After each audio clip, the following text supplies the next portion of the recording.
हजारों सालों से परी बनना इस दुनिया के हर जीव का सपना है।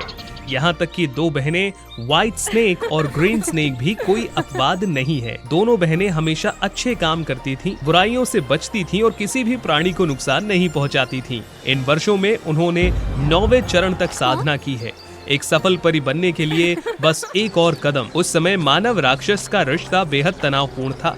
उन्हें लगता था कि दुनिया के सभी भूत बुरे हैं। इस प्रकार दानव कातिलों की सोसाइटी का जन्म हुआ। एक बार सफेद सांप पेशेवर दानव कातिलों के जाल में फंस गया। सौभाग्य से उसके लिए वो एक राक्षस कातिल द्वारा मुक्त कर दी गई थी, इसीलिए सफेद सांप पहाड़ पर लौट सकता था। बहुत खतरनाक, तुम अब पहाड़ से नीचे नहीं जा सकते, मैं सब कुछ संभाल लूंगी। नहीं, हमारी सर्प प्रजाति वो है जो कृतज्ञता को महत्व देती है। अगर हम उसका एहसान नहीं चुकाएंगे तो मेरे दिल को शांति नहीं मिलेगी। वास्तव में केवल व्हाइट स्नेक ही जानता था, उसे उस राक्षस कातिल से प्यार हो गया। समय बीतता गया। पहाड़ के नीचे मानव नगर में अजीब चीजें हुई। मुर्गे और मवेशियों की एक श्रृंखला को कुछ दुष्ट प्राणियों द्वारा नष्ट कर दिया गया। पीछे छोड़े गए निशानों को देखकर ग्रीन स्नेक कांप उठी। वो जानती थी कि ये सब उसकी ही बहन ने किया है। इसके अलावा बड़ी बहन अपने अजीब घावों को छिपाने की कोशिश कर रही थी। बहन, आपने ऐसा क्यों किया? क्या किया? मुझे कुछ समझ में नहीं आ रहा। ये वही है, उस आदमी ने तुमसे ये करवाया है ना? नर्म दिल व्यक्ति के रूप में आप इसे बदल नहीं सकते, मुझे सब पता है। बहन, हम परी बनने से बस थोड़े कम हैं। क्या आप ये सारी कोशिशें जाने दोगी? भले ही अपराध बढ़ जाए, तुम एक राक्षस में बदल जाओगी और स्वर्ग द्वारा दंडित किए जाओगी। मुझे पता है, लेकिन ये वो नहीं है जो आप सोच रहे हैं। ये वास्तव में डेवलिन नहीं है। क्या आप अभी भी उसकी रक्षा कर रहे हैं? ठीक है, अब मुझे करने दे। बिना किसी सलाह के ग्रीन स्नेक ने उसे पहाड़ पर बंद करने के लिए छल करने का फैसला किया।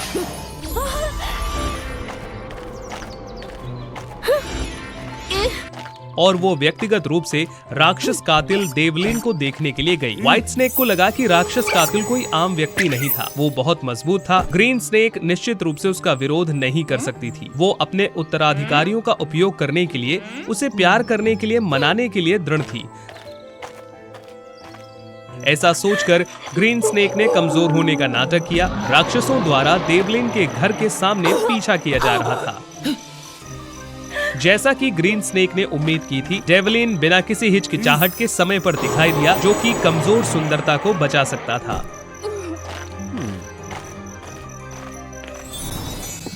डेवलिन ये जानने के बाद कि ग्रीन स्नेक उसकी प्रेयसी की छोटी बहन थी, उसने उसकी देखभाल करने के लिए और ज्यादा प्रयास किए। ग्रीन स्नेक ने भी कितना भी आकर्षित किया हो, डेवलिन जरा भी नहीं हिला। क्यों? शायद मैं उसकी तरह खूबसूरत नहीं। ये सुंदरता का सवाल नहीं, आप कितनी भी खूबसूरत क्यों ना हो, व्हाइट स्नेक ही मुझे पसंद है। भले ही वो एक राक्षस हो। राक्षसों में भी अच्छे राक्षस होते हैं। प्रत्येक जीवित प्राणी को अस्तित्व का अधिकार है, जब तक कि वो लोगों को नुकसान नहीं पहुंचाता। क्या मैं उसे आंकने में गलत थी? हालांकि सुबह जब उसने देखा कि मुर्गे के पंख दरवाजे पर गिरे हुए हैं, तो ग्रीन स्नेक को अपने फैसले पर पूरा भरोसा हो गया। उन संकेतों को जानने के बाद उसने बाधा को तोड़ दिया और डेवलिन के घर पहुंचने वाली ही थी। ग्रीन स्नेक ने जानबूझकर ऐसी स्थिति पेश की जिससे व्हाइट स्नेक को गलतफहमी हो कि डेवलिन उसके साथ प्यार में है। तुम क्या कर रहे हो? नहीं, व्हाइट स्नेक, मेरी बात सुनो। ये सच है, जैसा कि आप देख रहे हैं। माफ करना सफेद सांप, मैं और डेवलिन एक साथ है। ग्रीन स्नेक, ये क्या अजीब बातें कर रही हो? बिल्कुल गलत। आपने देखा, यही मानव प्रेम है। तुम ठीक हो, मैं ठीक हूँ, या कोई भी राक्षस ठीक है, जब तक वो इसका फायदा उठा सकता है। हाँ, मैं गलत थी। दुनिया में जिन दो लोगों से मैंने सबसे ज्यादा प्यार किया, उन पर भरोसा करना गलत है।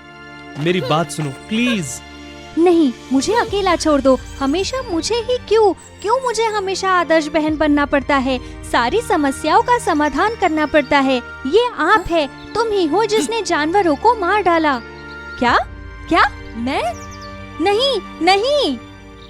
500 साल पहले सांप के जोड़े की माँ को ये जानकर कि वो एक क्रूर आदमी है, लोगों को नुकसान पहुंचाने में माहिर है, जब वे गर्भवती थी तो वो जल्दी से चली गई। जब वे पैदा हुए तो दोनों बहनें उनकी माँ की तरह थी, एक अच्छे स्वभाव वाली। लेकिन एक दिन वयस्क रूप में ग्रीन स्नेक ने अनजाने में नुकसान पहुंचाते हुए अपना जादू दिखाया। अपनी बेटी की रक्षा के लिए उसे एक बुरा इंसान बनने से रोकने के लिए माँ ने सारी यादें मिटा दी, शक्ति को सील करने की कोशिश की और दोनों बहनों को खेती करने का निर्देश दिया।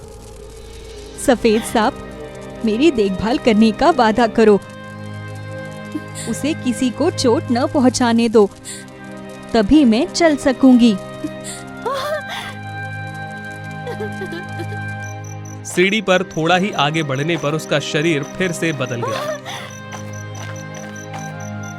हर रात ग्रीन स्नेक अपना दिमाग खो देती और जानवरों को मारने के लिए पहाड़ से नीचे चली जाती। व्हाइट स्नेक ने अपनी बहन को रोकने की कोशिश की, जिस वजह से उसके शरीर पर घाव हुए।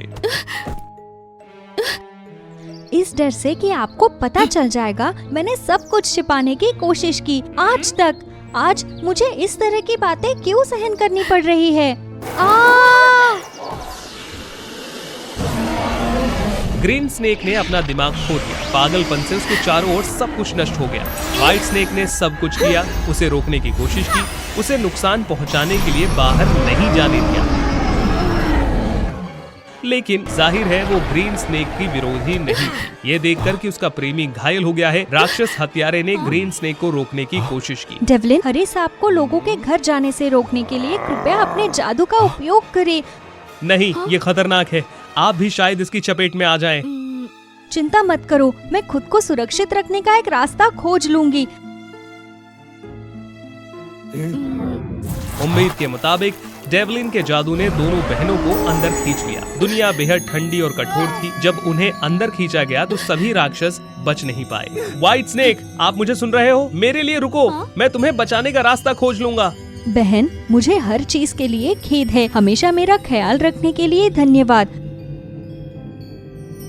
मैं हमेशा के लिए वो व्यक्ति हूँ जिसे आप इस जीवन में प्यार करती है। ये सिर्फ एक दया की बात है। नहीं, कुछ मत बोलो। डेवलिन हम दोनों को जरूर बाहर निकल सकता है। कुछ मत बोलो। डेवलिन एक अच्छा इंसान है। हमारे बीच कुछ नहीं है। मैंने बस तुम्हें बरगलाने की कोशिश की। तुम दोनों बहुत खुश रहोगे। ये कहते हुए ग्रीन स्नेक ने व्हाइट स्नेक के जवाब की प्रतीक्षा नहीं की। वो एक चमकती हुई आत्मा में बदल गई। नहीं, एक अच्छी परी बनो, मेरे लिए जियो। अब से आपको अपनी परेशानी वाली बहन के बारे में चिंता करने की कोई जरूरत नहीं है। ग्रीन स्नेक की आत्मा से अतिरिक्त शक्ति के साथ व्हाइट स्नेक परी बन गई। अब राक्षस नहीं, सफेद सांप जादू से बच निकला। नहीं नहीं, वो मेरी परेशान करने वाली छोटी लड़की नहीं है, कभी नहीं। अपनी बहन के शब्दों को याद करते हुए डेवलिन से शादी करने के बाद दोनों ने सभी जीवित चीजों की रक्षा और मदद करना जारी रखा। उन्होंने एक बच्चे को जन्म दिया जो ग्रीन स्नेक के समान ही थी। हरा सांप?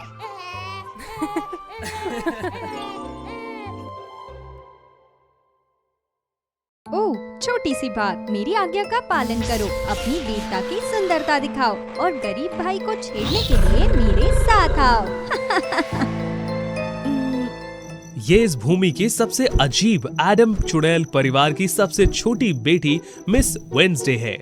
और वो आदमी जो इन राक्षसी जादुई सामग्रियों को कुशलता से इकट्ठा कर रहा है वो पक्सली है, वो जुड़वा भाई जिसे हमेशा उसने प्यार किया, जो उसे अपने जादू से चिढ़ाता था। ठीक है, मैं हार मानता हूँ। पुनरुत्थान का जादू समाप्त करने के लिए मुझे उसे छोड़ने के लिए कहें। पुनर्जीवन का जादू? क्या ये? हाँ, ये कुछ ऐसा होगा जो हमें सभी चीजों को पुनर्जीवित करने में मदद करेगा और इस जादुई फूल से आत्माएं देकर इस भूमि में और अधिक दोस्त बना ली जाएंगी। दोस्त? ये पता चला कि बहुत पहले एडम्स यहाँ के आसपास के लोगों के साथ हमेशा से मित्रता से रहे। दुर्भाग्य से एडम्स परिवार की पहचान हो जाने के बाद उन्हें लगा कि उनका परिवार अलग और विचित्र है, इसीलिए लोग उन्हें पहाड़ी पर ले गए। हालांकि दोनों अभी भी उनके जैसे और दोस्त चाहते थे, इसीलिए पक्सली ने पुनरुत्थान के जादू का काम करने के लिए दृढ़ संकल्पित किया। ठीक है, अब मैं इस गौरैया को जिंदा करता हूँ।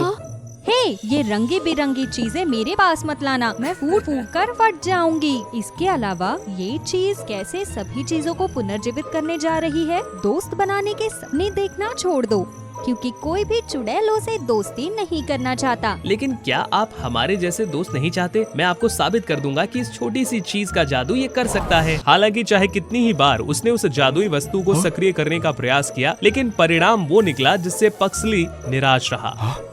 निश्चित रूप से तुमने मुझे छेड़ा और इसे जमीन पर जोर से मारा, इसीलिए ये काम नहीं कर रहा। असंभव, चीजों को पुनर्जीवित करने का कोई तरीका नहीं है। भले ही हम जादू का उपयोग करें, इसलिए उन पुस्तकों को न पढ़े या मुझे दोष न दे, अन्यथा। क्या होगा अगर मैं नहीं, तुम मुझे सजा दो? ये सही है। चूँकि वेंसडे एक घमंडी व्यक्ति थी, उसने तुरंत पक्सली पर जादू कर दिया। पक्सली शॉट को चमका देने के लिए तेज था, लेकिन उस जादू ने गलती से एक अजीब वस्तु को मारा। ये काम कर गया और आखिरकार गौरैया वापस जीवन में आ गई। दोनों को ये जानकर हैरानी हुई कि इस वस्तु को काम कराने के लिए पर्याप्त मात्रा में बिजली की आवश्यकता थी। फिर पक्सली अपने माता पिता को अपनी उपलब्धियों को दिखाने के लिए जल्दी से घर लौट आया। हालांकि वे नहीं जानते थे कि कोई ऐसी आंख थी जो हमेशा उन्हें देख रही थी और उनके लिए मुश्किलों की योजना बना रही थी। जब दोनों बहनें उस सामान को वापस लाने के लिए उत्सुक थीं, तो अचानक भेड़ियों का एक झुंड आया और उन पर हमला कर दिया। वेंसडे जल्दी थी, उसने खुद को नियंत्रित किया और एक छड़ी का उपयोग किया, लेकिन एक भेड़िए द्वारा पक्सली को अलग कर दिया गया।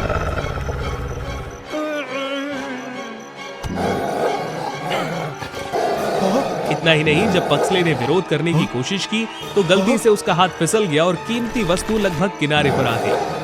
जब पक्सली एक धागे पर लटका हुआ था तो एक छाया उसके ऊपर सरक गई और भेड़ियों के पंजे का सहारा लिया। भाड़ में जाओ। पक्सली, क्या तुम ठीक हो? मैं ठीक हूँ, इस आदमी की बदौलत में बच गया। धन्यवाद, लेकिन आप एक वैम्पायर है, क्या आप नहीं हैं? लेकिन अगर आप एक वैम्पायर है तो आपको आमतौर पर खतरनाक ऊंचे पहाड़ों पर रहना पड़ता है, ऐसे लोगों के पास नहीं रहना पड़ता। खैर, मैं वैन हूँ, इस क्षेत्र के पश्चिम में रहने वाला एक पिशाच। मेरे पास सर्दियों के लिए इन दिनों खाने के लिए पर्याप्त भोजन नहीं था, इसलिए मैं इधर उधर भोजन की तलाश कर रहा था और गलती से दोनों को संकट में देखा तो मैं जल्दी से आप लोगों की मदद करने के लिए आ गया और इस तरीके से घायल हो गया। वेंस को चोटिल देखकर पक्सली जल्दी से वैन को एडम्स के घर ले गया, लेकिन वेंसडे को अभी भी इस आदमी के बारे में संदेह था। जब वे अभी घर पहुंचे तो पक्सली ने लगातार अपने माता पिता से नए दोस्त के बारे में बात की। उनके माता पिता ने वैन की बहुत सराहना की और दीक्षांत समारोह के दौरान वैन को महल में रहने देने के लिए सहमत हुए। इसके बाद उन्हें टूटे हुए सामान का पता लगा। हालांकि वेंसडे न केवल पक्सली से बल्कि वैन से भी निराश थी और उदासी का अनुभव कर रही थी। इतना ही नहीं, वेंस ने भी सक्रिय रूप से पक्सली को इस आइटम के रीमेक में मदद करने की कोशिश की, जिससे छोटी चुड़ैल वास्तव में इस उद्देश्य के लिए उत्सुक हो गई। वैन जानबूझकर पक्सली का दिल ले रहा है और उससे पूरी तरह से उस पुनरुद्धार जादू को पूरा करने पर ध्यान दे रहा है और मुझे अनदेखा कर रहा है। वैन के मामले में मुझे पक्सली से बात करने की जरूरत है। हालांकि वेंसडे ने पक्सली को वैन की विसंगतियों के बारे में कितनी भी सलाह दी हो, पक्सली ने इसे नहीं माना। मैं समझती हूँ कि आप वैन की सराहना करते हैं और उसे एक दोस्त मानते हैं, लेकिन मुझे लगता है कि वैन उतना अच्छा नहीं है जितना वो लगता है। वेंसडे, कभी कभी हम चीजों का अनुमान सही से नहीं लगा सकते। आप हमारे लिए वेंस के कार्यों और भावनाओं को देखें। एक और बात, आखिरकार हमारे पास एक अच्छा दोस्त है, इसीलिए वेंस पर शक न करें। फिर पक्सली काम पूरा करने के लिए कमरे में गए। शायद पक्सली ठीक है, हम हमेशा अच्छे दोस्त चाहते हैं, लेकिन अब जब हमारे पास था तो मुझे उस व्यक्ति के बारे में संदेह था और मैं बहुत ही व्यक्तिपरक थी। जब वेंसडे पक्सली के शब्दों के प्रति उदासीन थी, उसने अचानक कमरे के अंदर शोर सुना। जब वेंसडे गई तो उसने देखा कि माता पिता और पक्सली को वैन द्वारा बनाए गए जादुई केक से एलर्जी हो गई, लेकिन उसे समझ में नहीं आया कि क्या हो रहा है। वैन ने तुरंत उसे रंगीन चश्मे से नियंत्रित किया, जिसका उसे पक्सली के शब्दों से सबसे ज्यादा डर था। एडम्स आखिरकार मेरे हाथों से धराशाही हुए। जैसा कि ये पता चला, वैन एक दुष्ट पिशाच था जिसने एक बार एडम्स परिवार के बारे में सुना था, जो भूमि में भी अपनी सनक के साथ था। इसीलिए वो लंबे समय से परिवार को खोज रहा था। विशेष रूप से जब उन्होंने जादू के पुनरुत्थान को देखा तो वैन ने इसे ठीक करने के लिए पक्सली से संपर्क करने का फैसला किया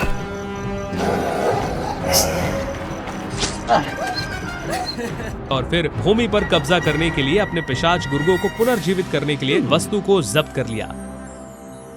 इस उपहार के लिए धन्यवाद पैक्सले। मैं इसे पुनर्जीवित करने के लिए उपयोग करूंगा, ज्यादा दोस्तों के लिए। उसके बाद वैन खुशी खुशी अपना सामान लेकर चला गया। इस बीच वेंसडे को, जिसके हाथ में छड़ी नहीं थी, धीरे धीरे उसका पूरा शरीर फैलना शुरू कर गया, जिससे उसका परिवार डरने लगा। माफ करना वेंसडे, तुमने जिद करके मेरी बात नहीं मानी और ये गलती कर दी। बहुत ज्यादा खाना खाने के कारण अचानक पैक्सले को डकार आ गई। काला धुआं कमरे में लगभग भर गया, लेकिन इसने बुधवार को इस सब को मुक्त करने का एक तरीका खोजने में मदद की। पैक्सले, डकारे जारी रखो, इससे वो रंगीन कांच काले रंग में ढक जाएगा और मुझे अपनी ताकत बहाल करने में मदद मिलेगी। पैक्सले करने के लिए तैयार हो गया और जल्दी से कमरा काले धुएं से भर गया।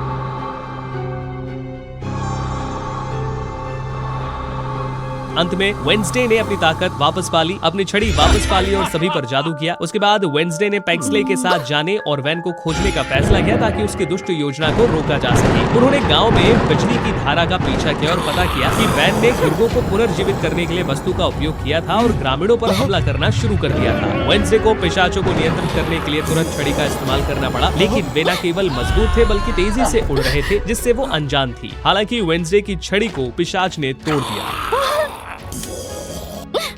हम इन वैम्पायरों से लड़ते नहीं रह सकते, वे बहुत ज्यादा हैं। हाँ, हमारे पास इतना समय नहीं हो सका कि हम पूरे लोगों को बचा सके, इसलिए हमें कोई दूसरा रास्ता तलाशने की जरूरत है। जब वे बात कर रहे थे तो पास के बड़े पेड़ों पर बिजली का एक झटका लगा और आग लग गई, जिससे पिशाच घबरा गए। ठीक है पैक्सले, ये पिशाच डरते हैं।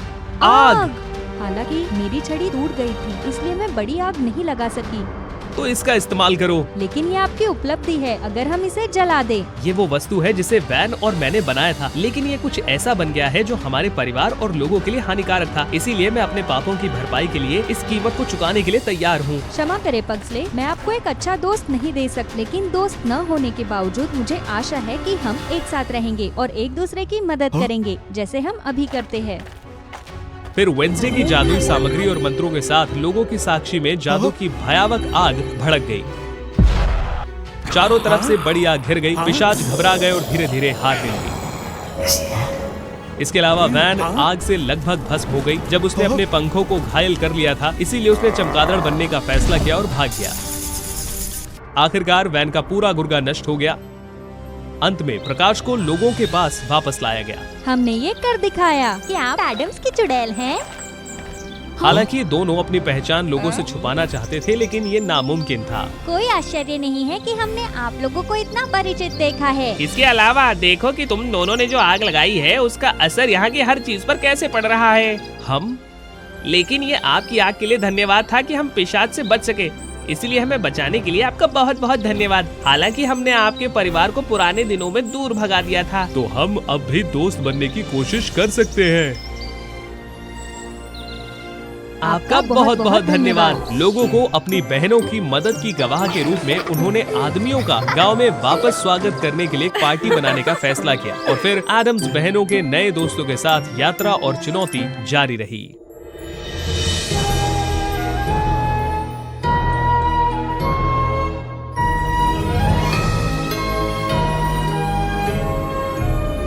Wow, fairy tales.